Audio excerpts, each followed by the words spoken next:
Hunter James bertemu dengan sesosok misterius di dalam dungeon yang sedang dia telusuri. Kali ini dia bertemu dengan si kakek tua Hyaki yang sempat muncul di Pulau Jeju. Si kakek Hyaki kelihatannya sedang mencari sesuatu yang disebut dengan pecahan cahaya paling terang. Namun, lagi-lagi dia kesasar di dungeon yang salah. Lalu tiba-tiba seseorang yang dipanggil Yokmun keluar dari sebuah portal dan memberitahu si kakek Hyaki informasi tentang daratan timur kecil di tempat di mana Shadow Monarch tinggal. Si Yokmun ini juga bilang kalau Rulers sepertinya akan coba melepaskan Legia di daratan bagian selatan, sehingga dia berniat untuk mengambil alih tempat itu. Kakek Hyaki sempat memperingati terkait keberadaan Shadow Monarch, tapi Yokmun yakin tidak akan ada masalah karena dia percaya si arsitek pasti masih bergerak sesuai dengan rencananya. Setelahnya Yokmun bilang, barang yang ada di wilayah kecil timur itu sudah dipastikan sebagai pecahan cahaya paling terang. Di saat keduanya sedang membahas bahasan yang sulit untuk dicerna, ayah Jinwo muncul dan langsung menyerang mereka berdua karena sudah berani mengincar daratan Korea. Namun, Yokmun memberitahu kakek Hyaki yang ternyata adalah seorang Force Monarch untuk tidak meladeninya. Akhirnya keduanya buru-buru kabur memasuki sebuah portal. Di dalam Red Gate yang muncul di tengah jalan, si bos dungeon yang berpenampilan seperti skin season Hylos menyambut kehadiran Jinwo yang kelihatannya sendirian dengan begitu pedenya. Dia langsung berteriak memanggil semua kawanannya untuk mengakhiri perjalanan Jinwo. Namun, anehnya tidak ada satupun yang keluar mengikuti perintahnya. Sebaliknya, dengan sekali aba-abanya, tentara bayangan Jinwo langsung muncul dari balik semak-semak sambil menenteng mayat para monster dungeon. Si bos dungeon yang sudah keluar keringat dingin langsung pucat begitu menerima kiriman kepala salah satu anak buahnya yang sepertinya dilempar oleh Beru. Lalu tanpa ampun, Jinwo memerintahkan pasukan bayangannya untuk menghabisi semua monster yang tersisa. Setelah si bos dungeon dilumpuhkan, Jinwo mencoba untuk menginterogasinya, namun tidak ada satupun informasi penting yang dia bisa dapatkan.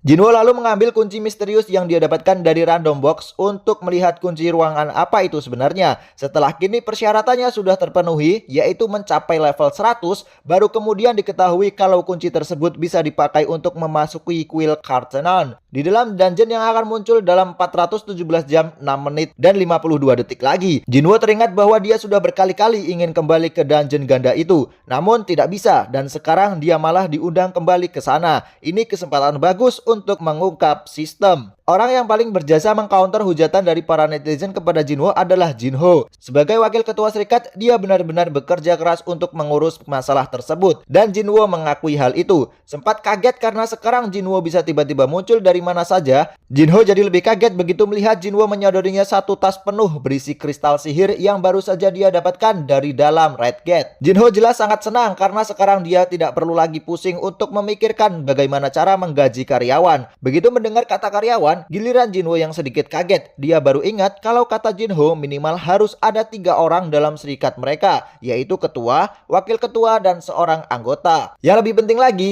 Jinho menanyakan nama serikat kepada Jinwo. Di saat keduanya sedang pusing itulah, Hunter Cha tiba-tiba datang untuk bertemu dan mengatakan ingin bergabung dengan serikat mereka. Namun, obrolan serius mereka tiba-tiba jadi krik-krik begitu Jinwo dengan pedenya menyebut serikat mereka dengan nama Solo Guild. Selain Hunter Cha yang langsung speechless, Jinho jelas tidak terima kalau nama serikat mereka Solo. Dengan kemampuannya saat ini, Jinwo bisa merasakan detak jantung dan pernafasan Hunter Cha yang tidak biasa. Tapi, bukannya sadar kalau Hunter Cha naksir kepadanya, Jinwo malah curiga kalau kedatangan Hunter Cha pasti karena ada udang di balik batu. Karena menurut hitung-hitungannya, kontrak Hunter Cha dengan serikat Hunters pasti belum selesai karena kekuatan Hunter Cha baru bangkit 2 tahunan yang lalu. Hunter Cha sendiri bingung harus bilang apa. Sebenarnya awalnya dia merasa tertarik kepada Jinwo hanya karena aroma tubuhnya berbeda dengan Hunter yang lain. Lalu seiring semakin banyaknya informasi yang dia dapatkan, Hunter Cha yakin di dunia yang gelap ini, Hunter Cha merasa bahwa Jinwo adalah satu-satunya cahaya. Getaran di dadanya pun mencapai puncaknya begitu Jinwo menyelamatkan nyawanya dalam insiden di Pulau Jeju. Sejujurnya, Hunter Cha mau bilang kalau dia ingin terus berada di samping Jinwo sampai kematian menjemput. Namun,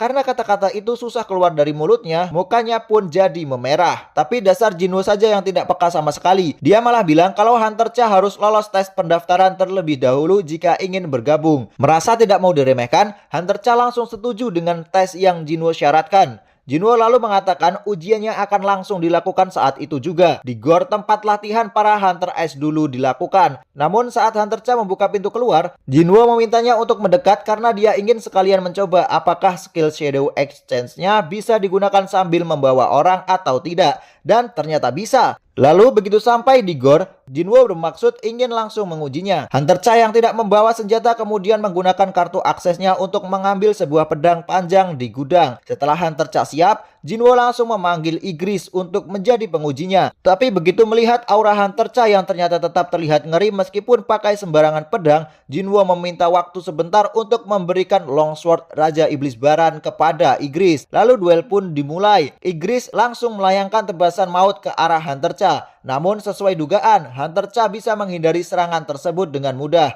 Bahkan, meski hanya menggunakan pedang biasa, dia bisa menghandle Igris yang terlihat sudah all out. Karena merasakan ada ledakan energi sihir di gor, Go Gun Hee yang penasaran meminta stafnya untuk menyambungkan kamera CCTV ke ruangannya. Dan begitu melihat yang ada di dalam gor adalah Sun Jinwo dan Cha Hai-in, Go Gun Hee hanya bisa tertawa. Lalu meminta stafnya untuk mematikan saja semua kamera yang ada di sana. Meski seluruh ruangannya goyang hingga bendera Korea yang ada di belakangnya miring, Go Gun Hee memilih untuk pura-pura tidak tahu saja. Balik lagi ke dalam gor. Ternyata meski sudah dipinjami pedang Raja Iblis Baran, Igris masih tetap bukan tandingannya Hunter Cha. Hunter Cha kemudian menagih janji Sun Jinwo untuk mengeluarkan prajurit bayangan terkuatnya. Meski Jinwo sudah mewanti-wantinya, Hunter Cha bilang dia tidak peduli karena dia ingin menghadapinya sekali lagi. Hunter Cha ternyata sudah tahu kalau si Raja Semut Pulau Jeju sudah diekstrak dan dijadikan prajurit bayangan oleh Sun Jinwo. Karena sudah tidak ada pilihan lagi, Jinwo akhirnya memanggil Beru untuk keluar. Dan sebelum pertarungan dimulai, untuk kedua kalinya Jinwo bertanya, apakah Hunter Cha sudah benar-benar yakin ingin menghadapinya. Di sisi lain, sebelum pertarungan dimulai, Sun Jinwo menyuruh Beru untuk mengalahkan Hunter Cha. Tapi jangan sampai membuatnya terluka. Beru bilang, oke. Namun begitu melihat Beru akan menggunakan cakaran mautnya, Sun Jinwo langsung mencegahnya. Hal itu membuat suasana menjadi garing. Tetapi Beru langsung patuh begitu saja dengan perintahnya Jinwo. Beru bahkan tidak menyerang Hunter Cha sama sekali. Dia hanya menghindari setiap serangan darinya untuk menunjukkan perbedaan kekuatan di antara mereka.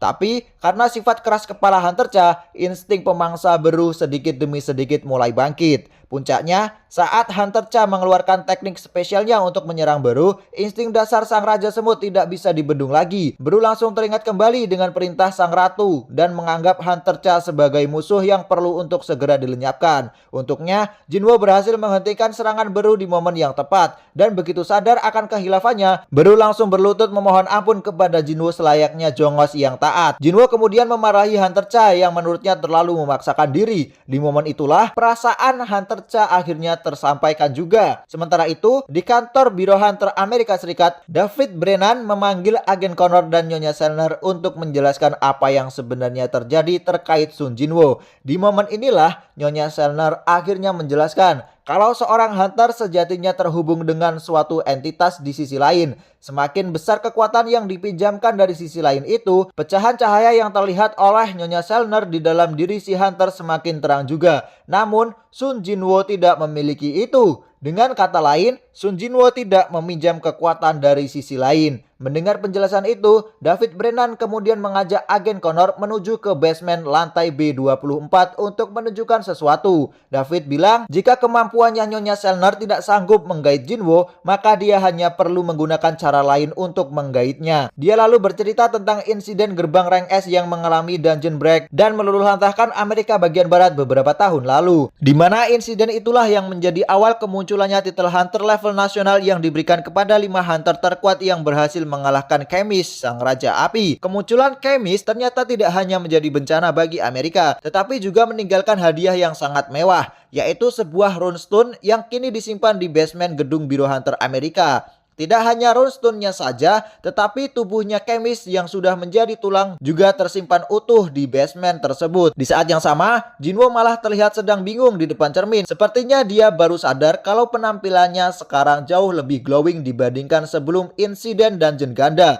Dan untuk memastikannya, dia bertanya langsung kepada Jin Ah yang sedang main HP di ruang keluarga. Dari keributan kecil dengan adiknya inilah akhirnya diperoleh nama Serikat Ah Jin Guild yang memiliki arti melangkah ke depan. Nama itu juga merupakan kebalikan dari Jin Ah. Sementara itu di dalam kamarnya, Hunter Cha terlihat salting sendiri karena kejadian di gor bersama Sun Jinwoo terus menghantui pikirannya. Ya, bagaimanapun Hunter Cha tetaplah seorang gadis muda yang sedang berada pada fase puber dengan lawan jenis. Saat sedang guling-guling sendirian itulah tiba-tiba dia mendapatkan wangsit dari bayangan Hunter Min. Pada saat itu, Hunter Min yang menyuruhnya untuk memberitahu Jinwoo kalau dia harus berhati-hati dengan kekuatannya sendiri. Serikat Knight kelihatannya sedang bingung gara-gara sebuah gate yang terbuka di area mereka masuk kategori rank A tapi grade paling tinggi. Jika diambil, resikonya sangat tinggi. Kalau tidak diambil, bakalan diserobot oleh serikat fame-nya Ma Dongwook. Hal itu tidak terlepas dari fakta bahwa tidak ada satupun hunter rank S di dalam serikat mereka. Namun, jika harus beraliansi dengan serikat lain, Park Jong-soo merasa itu bisa memperburuk reputasi serikat mereka. Salah satu karyawannya kemudian mengusulkan agar mereka meminta bantuan Sung Jinwoo saja, karena selain peluang suksesnya lebih tinggi, mereka juga bisa sekalian pansos. Di kantornya, Jinho terlihat lebih bisa menerima nama Ahjin Guild ketimbang Solo Guild yang diusulkan oleh Jinwoo. Karena sudah dapat nama serikat, kini tinggal mencari anggota saja. Sayangnya, saat Jinho mengusulkan untuk menerima Hunter Cha,